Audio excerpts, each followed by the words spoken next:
After reaching for the golf club to our left side, picking up the club and attaching the right hand covering the left thumb, we then extend and bias the arms and body so that the club is in a position that may arguably be slightly open, but we are prepared to overcome the drag of the golf club. It's only then that we look at the club face, evaluate it and fix it by wriggling it round in the fingers, and then we have to get the club to the ground.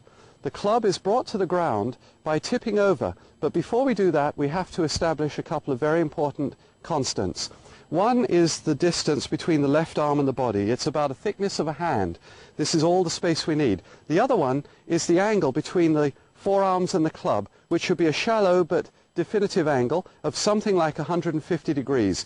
The angle between the line of the shaft and the underside of the forearms is about 30 degrees. If we establish that angle and keep it as a constant, establish this space and keep it as a constant, when we then tip over and crouch, we will be able to adapt to the two major variables in golf, which are the length of club, arguably a different length each stroke, and the slope of the ground, which is also quite variable.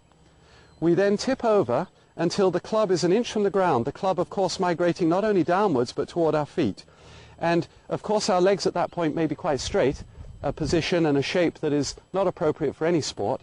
And then we use the knees to drop the last inch to approach the ground. We then put the feet apart and place ourselves so that the ball with the shorter clubs is maybe in the center of the stance or slightly left of center.